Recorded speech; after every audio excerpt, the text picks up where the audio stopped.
physically and emotionally trying experience in my life. I've never done a job like as hard as this one. I never will do a job as hard as this one.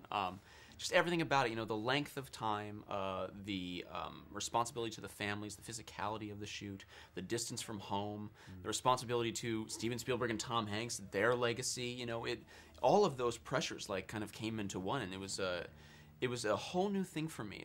When we move, do not stop.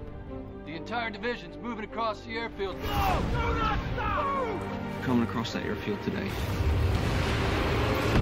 I've never been more scared in my entire life.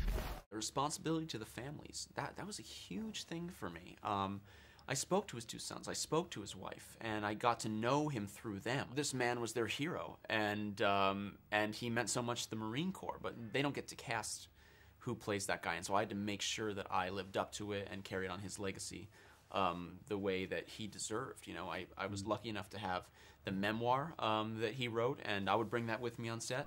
The worst thing about treating those combat boys from the Great War wasn't that they had had their flesh torn. It was that they had had their souls torn out. I don't want to look in your eyes someday and see no spark, no love, no life. That would break my heart. Here we go, boys!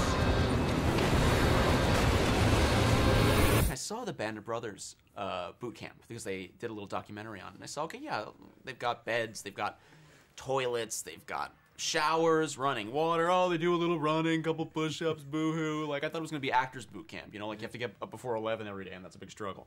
But in fact, it was the toughest experience of my life. Sleeping outside, freezing cold, 1 meal a day, 3 hours of sleep, no running water, no toilets really to speak of.